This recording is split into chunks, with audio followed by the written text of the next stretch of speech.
Allora, eccoci rientrati in studio qua a TV7 Match. Allora, la cartina delle coste del nord-est tra il 2050 e il 2100 potrebbero essere queste. Allora, come vedete, vediamo se la regia li propone a schermo intero. Allora, questo è uno studio che ha realizzato un'organizzazione americana indipendente, Climate Central, e fa appunto riferimento alla nostra costa, questa qui del Veneto, come potete vedere, e in azzurro vedete come dire, quello che sarà l'area coperta dal mare.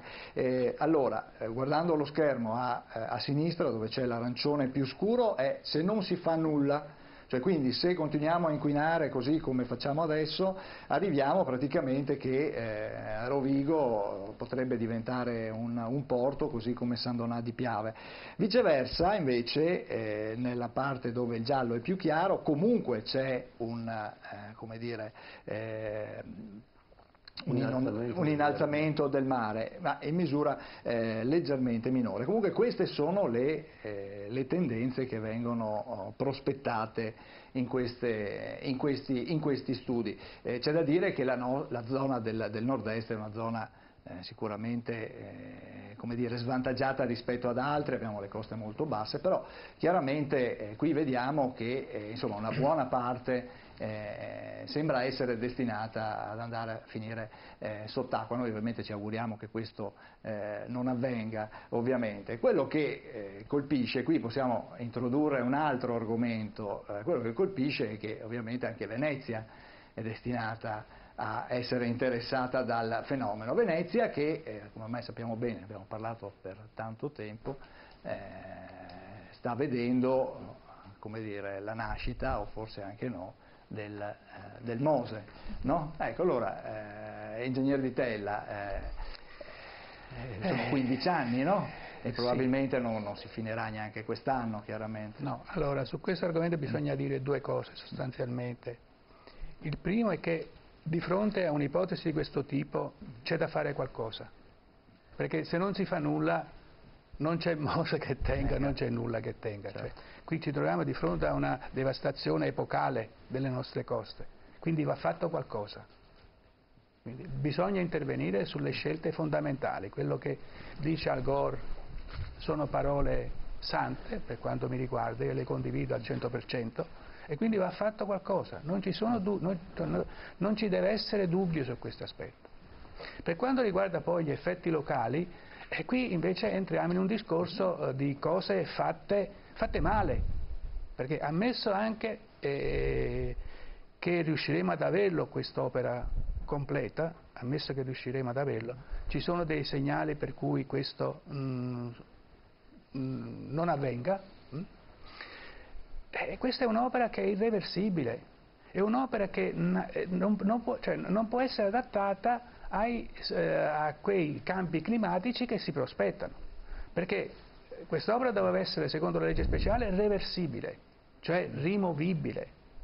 Rimovibile che significa? Che portata a galla, se serviva aumentare di 10 cm, di 20 cm, si faceva una soletta di ghiaia sotto, si riappoggiavano sopra di nuovo e questi avrebbero, diciamo, resistito a questi campi climatici. Lì invece è stato previsto un massimo di 60 cm in 100 anni, adesso sappiamo che si verifica in 30 anni, 30, 40 anni. Il tempo potrebbe essere molto più breve. Quindi a questo punto noi ci troviamo ad aver speso 5,6 milioni di euro per avere 5,6 miliardi, sì, 6 miliardi di euro circa, e avere un effetto, un sistema che diventa obsolescente subito. Quindi altro che 100 anni, chiaro? Perché è stata fatta una scelta sbagliata. La legge speciale imponeva che queste opere dovevano essere reversibili e invece non lo sono. Queste sono rigidissime perché hanno quel tunnel sotto con gli impianti dentro che non permette la rimazione delle basi. Le basi sono lì e lì restano per i prossimi millenni. Quindi, questo hanno fatto anche poi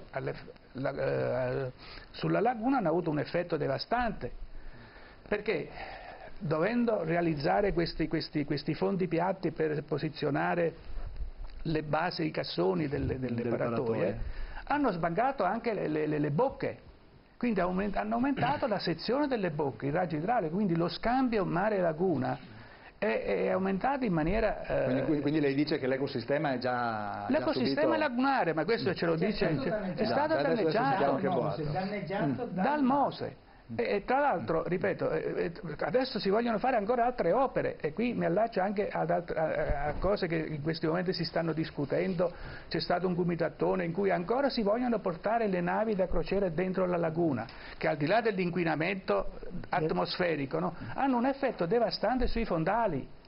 Io avevo visto sui giornali di alcuni giorni fa, purtroppo non l'ho raccolta e quindi non ho potuto portarla, una foto dall'alto dove si vede la marea uscente che è un fiume di solidi in sospensione. In corrispondenza delle 3 bocche c'è un fiume di sabbia in sospensione che va verso il mare e questo è un impoverimento tra l'altro queste quantità di solidi è tanto più grande quanto più c'è traffico in laguna, perché come sappiamo le navi eccetera smuovono i fondali e quindi mettono in sospensione questi solidi che poi vengono portati in mare, quindi la laguna diventa sempre più profonda, diventa sempre più un braccio di mare e non più laguna che certo. Con l'aumento del livello medio mare voi capite che ci troveremo praticamente sommersi, quindi col Mose che si deve chiudere un giorno sì, un giorno no, perché a questo punto certo, se il livello del mare si innalza, un effetto chiaro. Devastante sulla laguna. Certo. Quindi e tutto questo che ha detto l'ingegnere è fuori legge, perché le leggi dello Stato italiano dal 1973 in poi, dopo la famosa alluvione del 66, ci sono state 3 leggi speciali su Venezia e tutti i piani, compresi quelli regionali, dicono che bisogna ridurre l'entrata dell'acqua delle bocche di porto, perché una delle cause dell'aumento delle acque alte è proprio l'apertura che c'è stata in passato delle bocche di porto. Ebbene, facendo il Mose, le bocche di porto sono state, come è stato detto, allargate di un 30%. L'anno dopo che hanno cominciato a fare questo lavoro sulla bocca di porto di San Marco, quella degli Alberoni, immediatamente si è visto l'aumento ulteriore delle acque alte, immediatamente. Non lo hanno mai sottolineato, non lo fanno mai vedere statisticamente, e questo è una cosa illegale. La legge dice di ridurre le aperture e invece si sceglie il modello che le aumenta. L'ingegnere Di Tella ha accennato a delle possibili alternative, perché quando si dicono queste cose, e le stiamo dicendo da 20 anni, era il 2000 quando si sono messi a confronto una serie di modelli. Uno di questi modelli, per esempio, si chiamava Arca, era quello che costava meno e quindi è stato spazzato via subito perché costava troppo poco, portava a degli affondamenti temporanei che poi si dovevano togliere nell'estate, tornavano in autunno, erano perciò reversibili, avevano lo stesso scopo di ridurre, 2 cassoni riducevano l'entrata e altri 2 erano pronti ad essere affondati nel momento dell'acqua alta. Ebbene, questo progetto, che nell'analisi del Comune di Venezia, che fece una commissione ad hoc, risultò essere il migliore tecnicamente, anche dal punto di vista non solo dell'efficienza ma del costo, è stato ignorato totalmente, cioè quando l'ingegnere Di Tella, che doveva parlare di queste cose al comitatone, è stato portato lì dal sindaco Cacciari, non gli è stata data la parola. Non gli è stato permesso di parlare, cioè veramente si è visto gli affari che mettevano assieme, allora lo dico chiarissimo, sia Prodi che Berlusconi, perché entrambi hanno portato avanti, hanno appoggiato, chi in Europa Prodi, chi al governo Berlusconi e viceversa poi e così via, ebbene hanno impedito, e poi avevo capito anche chi ci guadagnava nell'impedirlo. Galan che prendeva i soldi, Chisso che prendeva i soldi, il generale della Guardia di Finanza, il magistrato della Corte dei Conti, il provveditorato, il porto, il magistrato alle acque, tutti condannati per aver preso le tangenti per impedire che si discutesse veramente di qual era la soluzione migliore. Certo. Ma allora la Laguna di Venezia, che è stata curata per oltre 1000 anni dai veneziani, quando Venezia era quella che era, tant'è che hanno deviato dei fiumi. cioè il Brenta, il Bacchiglione entrava nella laguna e di il Sile Venezia a nord. e ci fu una discussione non da poco degli ingegneri dell'epoca, parlo di qualche centinaio di anni fa, se era utile o non era utile deviare il fiume. Alla fine fecero la scelta migliore e tuttora salvarono la laguna di Venezia. Lo scatenamento della laguna di Venezia è avvenuto con la grande mareggiata del 66 e questo fu mise il dito sulla piaga, non è che non ci fosse, ma il problema era un altro. La politica italiana aveva deciso di fare, prima del Mose, un canale per far entrare le super petroliere dentro la laguna di Venezia, ed è il famoso canale dei petroli che consentì ai politici dell'epoca di farsi una quantità di soldi mostruosa, che io denunciai all'epoca dicendo la portata dell'acqua in entrata e in uscita modificherà la laguna non solo, ma creerà le grandi maree all'interno della laguna, perché è un fiume. Ma adesso... Allora, mentre la laguna normalmente con l'alta marea, la marea monta a sfioro, si dice, no? In gergo, cioè la marea monta sull'acqua che sta scendendo e pian pianino inverte la marcia. Creando un fiume, invertendo questa portata del fiume all'interno della laguna, ha cambiato chiaramente la differenza tra la marea precedente, perché c'è un tempo di marea della laguna che non è il tempo di marea del mare. Allora io suggerì in questo articolo, e siamo nel 1973, di allungare le bocche di porto. I tempi di entrata dell'acqua avrebbero sopperito alle grandi maree e avrebbero evitato, anche stringendoli e quindi creando un percorso più organico per le maree, avrebbe modificato non totalmente ma in parte questa situazione. La seconda cosa che non fu studiata è che la marea dell'Adriatico ha un percorso che è un percorso circolare. Sale dalla parte della Jugoslavia e invade le coste italiane, perché lì è più profondo e qui è meno profondo, e poi se avessimo messo una sorta di paratia verso verso nord, l'acqua non sarebbe entrata facilmente nella laguna di Venezia e questo avrebbe già sistemato alcune cose. Non solo, ma si sarebbe potuto fare il porto fuori di Venezia e non dentro. Questo lo scrissi nel 1973. Allora il ministro era il ministro Bisaglia, no, che fu suicidato nella sua barca. Scandalo di petroli e tutto quello che è avvenuto. Quel canale di petroli è stato deciso di renderlo più profondo adesso. Certo, anche scavare altri canali. E scavare altri canali perché? Perché devono entrare, hanno capito che una petroliera nella laguna di Venezia, e il rischio maggiore per un petroliere è quando scarica o carica il petrolio, avrebbe determinato la distruzione della città più bella al mondo e di un ambiente unico. Non solo, adesso vogliono portare le navi portacontainer, le più grandi, ma siccome pescano molto, bisogna rendere più profonda la laguna di Venezia.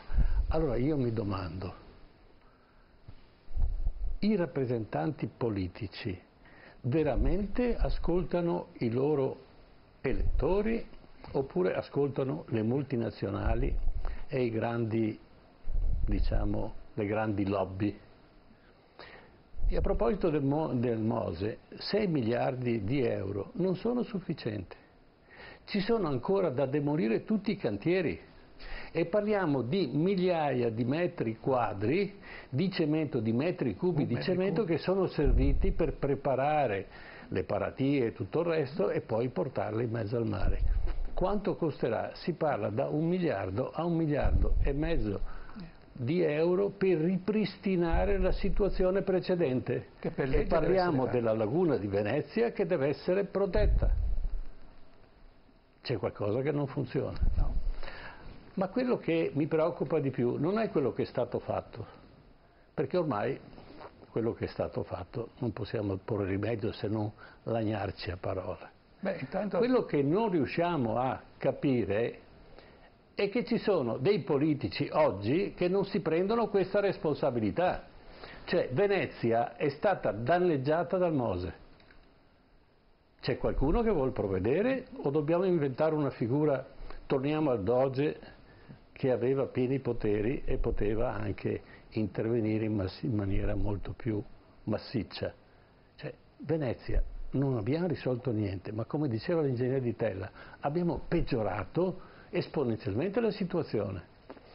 C'è una figura politica che vuole prendere questa responsabilità. Io lo dico apertamente in televisione perché abbiamo un presidente di regione, un governatore della regione, abbiamo un sindaco di Venezia e quindi questi dovranno esprimere un loro giudizio anche in base alle cose che poi andremo a dire del Mose. Certo, certo. Meduri. Sì, no, volevo anche aggiungere una cosa. Ricordiamoci che questi 6 miliardi di euro che sono stati utilizzati per il Mose di fatto hanno prosciugato quello che era un mantenimento dell'ecotono della laguna, cioè gli ecotoni sono ambienti di transizione, che la loro ricchezza è data proprio dal fatto di poter conservare, diciamo, le caratteristiche sia dell'ambiente terrestre sia dell'ambiente marino. Il fatto di non continuare quella che è una manutenzione che è stata fatta dalla Serenissima fino a, diciamo, quando è iniziata la costruzione del Mose, di fatto ha privato la laguna di una morfodiversità che serviva anche nella gestione delle acque alte, nella gestione di tutti quegli aspetti, diciamo, di laguna viva che serviva appunto per il mantenimento. L'ultima manutenzione dei RII è stata fatta dalla Giunta Cacciari. La prima Giunta Cacciari, quella del 93. Sì, la prima non Giunta la seconda. Cacciari, che praticamente io per la prima volta che lavoravo lì a Venezia ho visto i canali con le barriere a monte a valle completamente svuotate, dove è venuta portata questa roba via, queste porcherie che stanno dentro. Ma io volevo aggiungere un'altra cosa sul discorso del traffico delle navi dentro. Al di là degli effetti, ripeto, che tutti quanti possiamo vedere, cioè secondo me su queste cose non è che c'è da discutere più, cioè è evidente a tutti che queste navi con i loro fumi inquinano. Non c'è dubbio alcuno che quando passano per questi canali, che devono essere sempre più profondi perché aumentano le navi eccetera, rimuovono i fanghi e quindi hanno questo scambio negativo per la laguna. Si vuole ulteriormente scavare, perché tutte le ipotesi di portare le navi passeggere dentro la laguna richiedono degli ulteriori scavi, quindi peggiorare ulteriormente questa situazione. Tenere il traffico fuori la laguna, che è possibilissimo, ci sono dei progetti, tra l'altro su questi magari se volete poi ne possiamo anche parlare, che tengono le navi fuori. Tenendo le navi fuori che cosa si può fare? Si può ridurre il fondale, si può ridurre la dimensione delle bocche e quindi praticamente ripristinare quello scambio che era positivo. Se invece le navi devono entrare dentro, questo invece è contrario a quello che sarebbe necessario fare per la laguna. Quindi questi aspetti chi di dovere deve tenerne conto, non può non tenerne conto. Non si può dire io voglio le navi lì perché fa comodo a questo, fa comodo a quell'altro, eccetera. Cioè, questo potrà far comodo a queste persone, ma sicuramente non fa bene alla laguna, non fa bene all'ambiente, non fa bene ai cittadini italiani.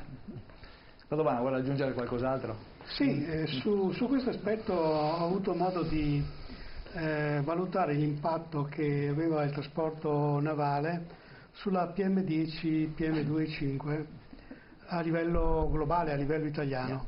E con mia sorpresa ho scoperto che il settore navale ha un impatto maggiore rispetto a tutto il trasporto su strada. Perché utilizzano Perché? Perché si adoperano dei combustibili che sono fortemente sporchi, sono inquinanti e questo lo si percepisce abbastanza chiaramente.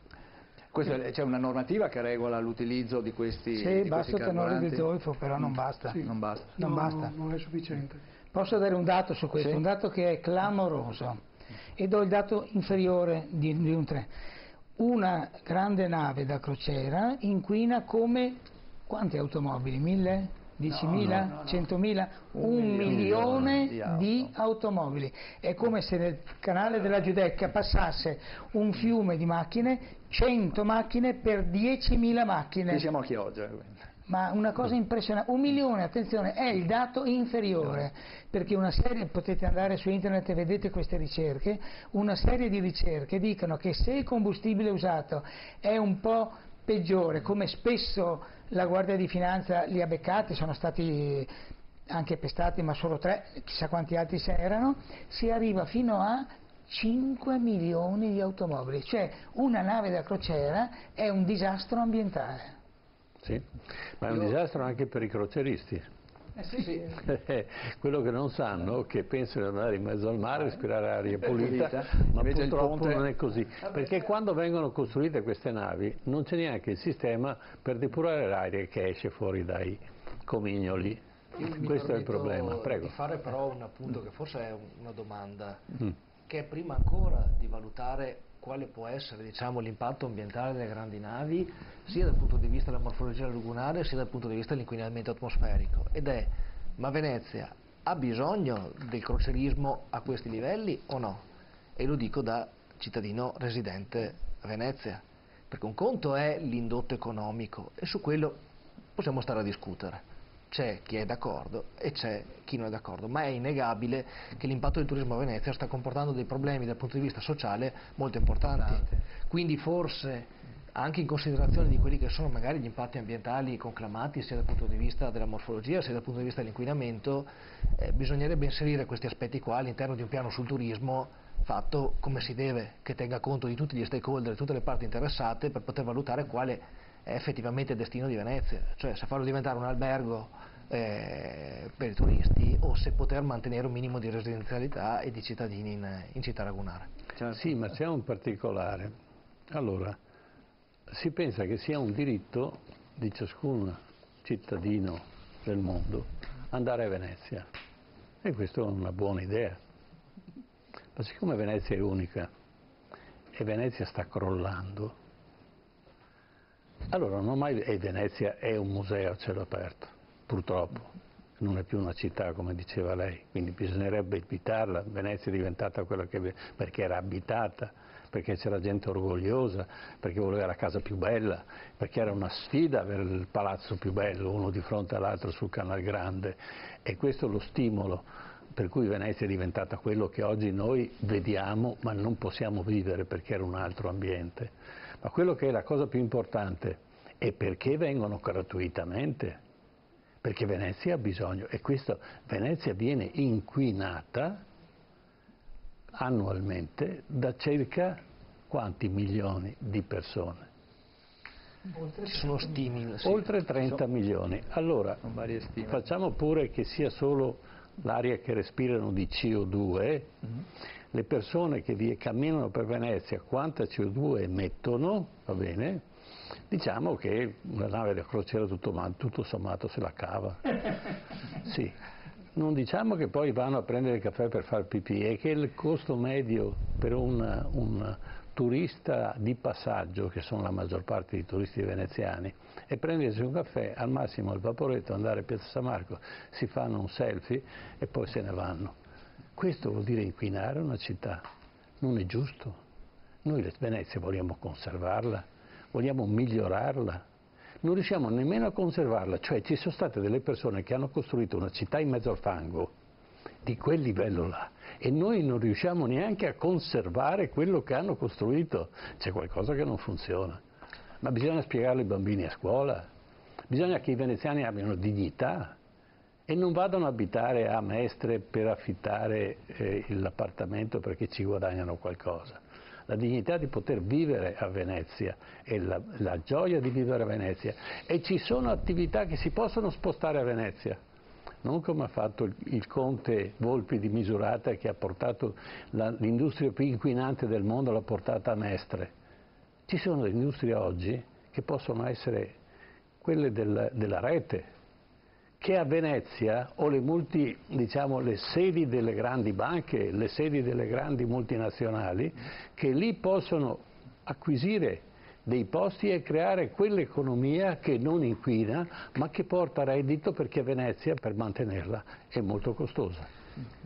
Prego, dottor Vitella. Questo volevo aggiungere una piccola chiosa a quello che lei ha detto.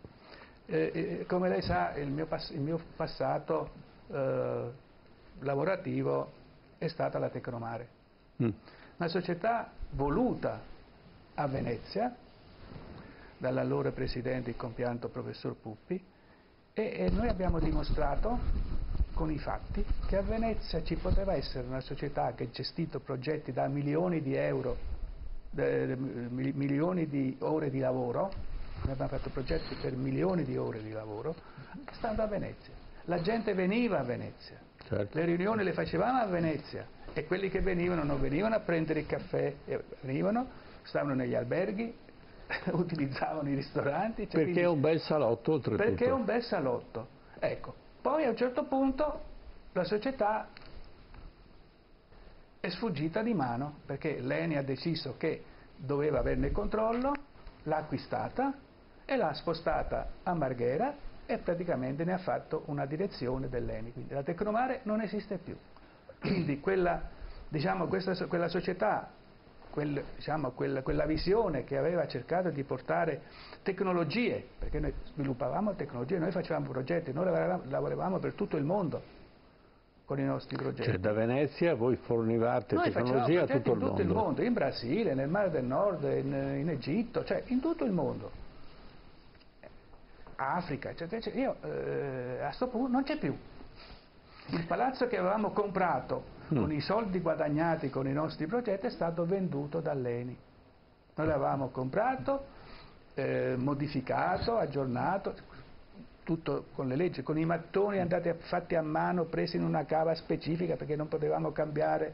Abbiamo speso una barca di soldi, guadagnati onestamente e col nostro sudore della fronte, che però poi dopo è finita lì. Adesso quando passo per Campo Sant'Angelo vedo quel palazzo abbandonato, mi piange il cuore. Ma io penso che allora, io vorrei farle una domanda, ne abbiamo discusso prima della trasmissione. E lei ha scoperto che il Mose ha dei grossi problemi, sì, da cui ne è uscito il suo libro, appunto, Se il Mose salverà Venezia, punto di domanda. Però nel frattempo sono emerse anche delle altre situazioni, certo. Situazioni che se ci fosse stato, quando è stato progettato, se il Mose fosse stato progettato o se alla base del Mose mancasse un progetto essenziale. Ce lo vuol spiegare? Allora, sì, adesso lei mi tocca proprio in un punto molto dolente della situazione.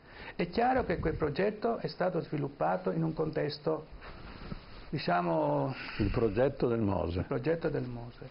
In un contesto che non ho parole per definirlo, perché definirlo mafioso... Cioè, è il peggio di quello che si poteva fare sostanzialmente, perché è stato basato su un'idea sana, perché avere queste paratoie a scomparsa effettivamente era un aspetto fondamentale, perché non si voleva perturbare il paesaggio, no?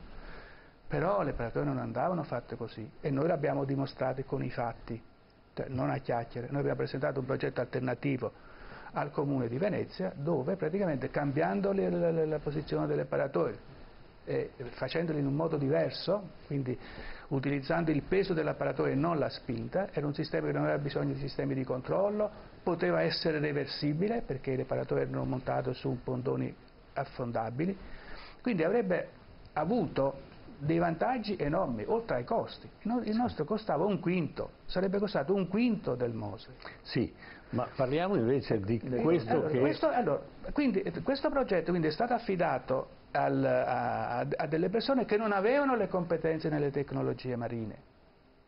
Questo è il vero problema. Sì, per ma cui le vuole scelte... spiegare al pubblico quali sono le carenze del Mose?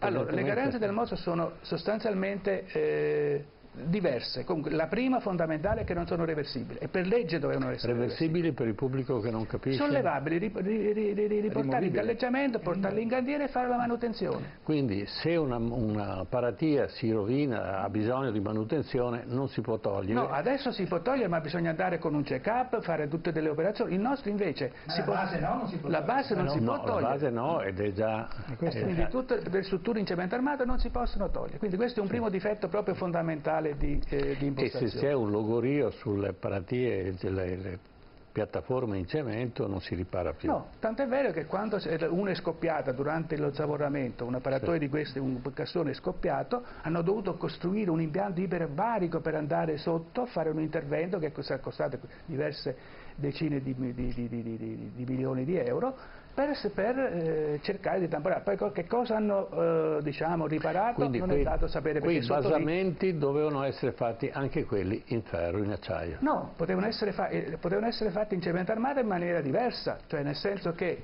nella nostra soluzione iniziale che avevamo presentato al consorzio, le paratoie erano messe su dei strutture in cemento armato ma che non erano legate uno all'altro, anche loro erano indipendenti.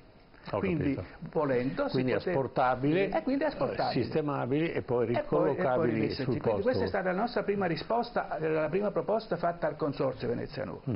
Il Consorzio Venezia Nuova chiaramente non aveva nessun interesse a fare qualcosa che costasse di meno e quindi praticamente col sistema che prima Boato diceva, cioè ci ha buttato fuori, cioè proprio non mi hanno fatto parlare. Lei ha fatto questa proposta, gli altri ne hanno fatto un'altra, è stata accettata quest'ultima proposta che peraltro costava molto di più. Certo, ma con grossi difetti. È stata una scelta e fin qua va bene. Grossi difetti. Ma qual è il limite di questo sistema? Allora, il primo limite è che essendo un sistema, diciamo, intrinsecamente instabile alla variazione del livello di marea, cioè, man mano che siccome l'apparatoio è inclinato verso la laguna, man mano che il livello di marea cresce, l'apparatoio tende ad andare giù. Per cui bisogna compensare questo mettendo aria compressa nelle paratoie. E quindi ci vuole un sistema di controllo. Per quello che poi ci vogliono 3 anni, una volta che è finito, per metterlo in funzione. Perché bisogna per ogni paratoia aggiustare il sistema di controllo e vedere come compensare quest'acqua di Zavora all'interno. 3 anni di preesercizio. Di preesercizio. Sì, cioè vuol dire che facciamo un lavoro che non sarebbe servito se le paratoie fossero state messe in senso opposto. Come proponevamo noi. Secondo il suo progetto, che era un progetto normale e che costava decisamente meno. Un quinto. Ci sono i numeri nel libro che le citavo, ci sono i numeri. E questo è un primo problema, proprio di sistema. L'altro sistema invece poi è la progettazione di queste opere. E qui veniamo proprio all'Apocalisse. Perché già nel libro noi avevamo... Qui bisogna fare una piccola premessa, che a un certo punto il nuovo direttorio del consorzio stabilito dal Ministro ha pubblicato dei documenti che prima non conoscevamo. Allora, la prima cosa che abbiamo visto è come sono state progettate le paratoie. Le paratoie sono state progettate, paratoie che si muovono nell'acqua, che abbiamo visto che come si muovono dalle simulazioni eccetera, sono progettate come un serbatoio a terra, con la pressione interna e il dislivello dell'acqua all'interno e all'esterno. Cioè dimenticando proprio completamente quella che è la dinamica delle paratoie. Quindi tutte le forze di inerzia dell'acqua. Quindi se si costruisce una paratoia si può fare in qualsiasi maniera, salvo quella che hanno fatto al Mose di Venezia. Sì, no, ma c'è di peggio, perché poi successivamente... Non pensavo ci fosse anche di peggio. Sì, c'è ancora di peggio. Prego. Perché quando è stato fatto il progetto di massima, quella volta fu convocata una commissione internazionale, eccetera, per poi passare al progetto definitivo.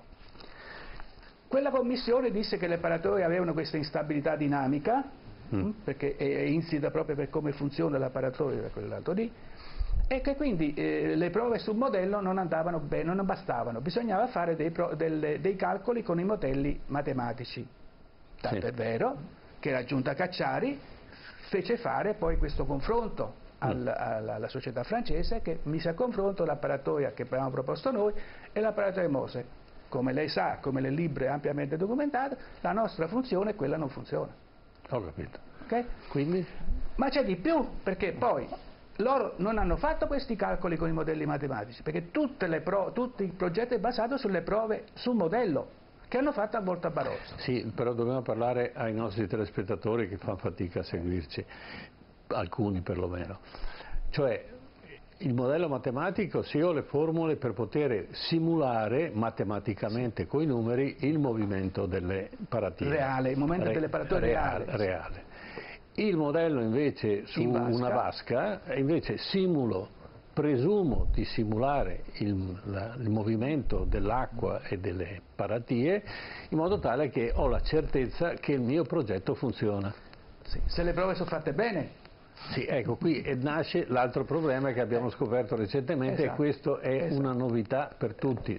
Esatto. Daremo spazio anche nelle prossime su questo trasmissioni. probabilmente vale la pena fare una cosa delicata, però in sostanza possiamo si anticiparlo. Si può dire questo, che il modello non è stato fatto secondo i criteri normali. Cioè, non rispetta il peso dell'apparatore, non rispetta il baricentro, non rispetta i momenti di inerzia, è un'altra cosa e non si sa che cos'è, è un peso in acqua non definito.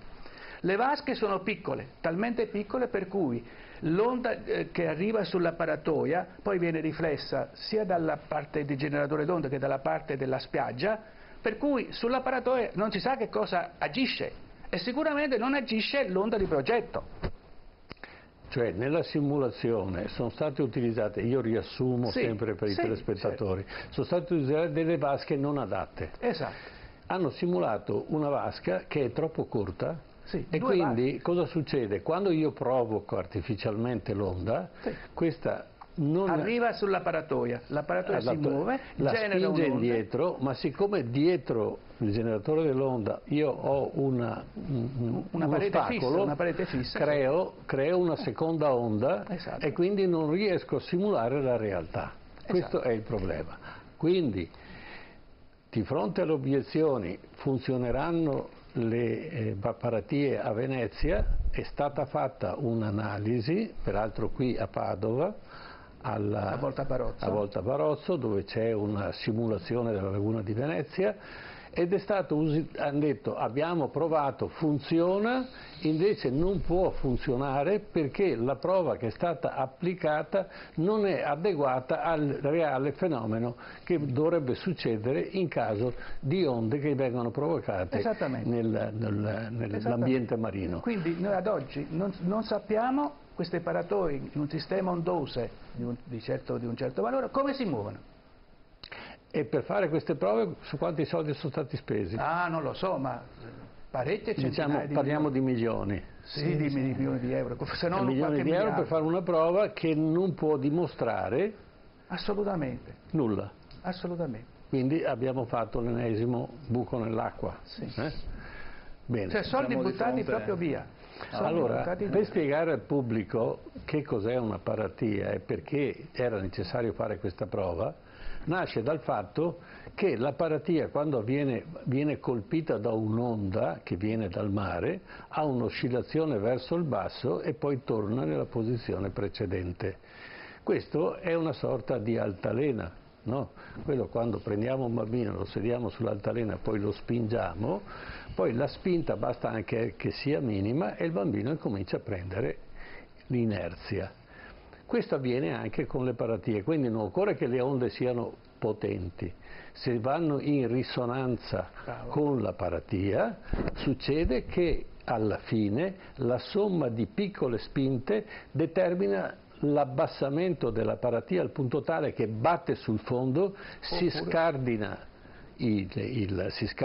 i montanti e quindi la paratia potremmo trovarcela alla laguna di Venezia, magari a Piazza San Marco. No, ma c'è, diciamo che questo fenomeno che lei ha spiegato benissimo della risonanza diciamo sincrona con le onde, già di per se stessa è molto importante, ma qui si verifica qualcosa che è ancora peggio, che si chiama risonanza subarmonica. Significa che l'apparatore va giù e non ce la fa salire come sale l'onda, ma resta giù, per cui una seconda onda si sovrappone a quella precedente. Capisce? L'effetto qual è? È che va ancora più giù. Ho capito, quindi non serve più a niente. Entra la marea. Sì. No, ma la cosa peggiore è che se questo succede quando l'apparatore va giù, l'apparatore sbatte con i fenders, no? Ma se va giù, va in contrasto con le strutture in cemento armato e lì veramente si sradica. Si radica e teniamo presente che le strutture sono tutte collegate. Certo, e quindi l'acqua dei E c'è una galleria che passa sotto. Si perde tutto. Perde l'effetto. Meduri voleva intervenire. Sì, diciamo c'è un'altra questione a livello di progettazione che forse ha più a che fare con il buonsenso. Io sfido chiunque a farsi un giro per i canali di Venezia, a trovare un barchino o una barca di Venezia con il motore in acqua, cioè con l'elica in acqua. Questo perché? Perché qualsiasi navigante o qualsiasi proprietario di una barca sa bene che in un ambiente salino e in laguna, se metti del metallo, si riempie di caparossoli, di alghe e si può corrodere. Per il Mose è stato pensato un sistema, diciamo, di protezione delle parti metalliche, cioè delle circa 80-79 paratoie. 78 paratoie che ci sono, che ricordiamo essere alte come la Basilica di San Marco, se non ricordo male. Sì, le grosse, sì, sono parecchio grosse, quindi con superfici immense, diciamo, di metallo a contatto con l'ambiente salino lagunare, e con questi sistemi di anodi sacrificali, quindi sia resine protettive che anodi sacrificali. Ora, è chiaro che in una situazione del genere, dove abbiamo 365 giorni l'anno, le paratoie in acqua, sebbene con protezioni di vario tipo, che hanno necessità di una manutenzione continua. Assolutamente. E mi viene un po' da sorridere, se non da piangere, a pensare che una decina di anni fa diversi ipotizzavano dei problemi e dei costi molto esagerati sulla manutenzione, e mi ricordo che allora, nel 2008, quando io ero in tesi proprio su argomenti connessi al Mose, si parlava di 30 milioni di manutenzione acqua. Sì. 30 milioni che venivano considerati ridicoli da parte anche della pubblica amministrazione, in particolare della Regione. Oggi Zaia stesso che dice che non vuole accollarsi il costo dei 100 milioni di manutenzione annua. Quindi vuol dire costi più che triplicati in 10 anni. E chiaramente io mi metto anche nei panni del cittadino italiano medio che giustamente vuole capire per quale ragione lo Stato e quindi il pubblico deve accollarsi delle spese del genere su un progetto, anzi su un'opera che è stata mal progettata, e di fatto questo è un problema che bisogna porsi. Certo, al quale bisognerà dedicare anche altre trasmissioni, perché l'argomento è estremamente vasto e i problemi sono veramente tanti. Allora lasciateci andare in pubblicità un attimo, torniamo subito, e in quest'ultima parte della trasmissione vediamo di affrontare un altro tema sempre legato all'ambiente, cioè quello dell'inquinamento marino. Vedremo appunto quest'isola di plastica, ma vedremo anche quali possono essere le soluzioni, quali sono i comportamenti tra virgolette virtuosi che potrebbero, come dire, aiutare a contrastare questo inquinamento. Tra poco.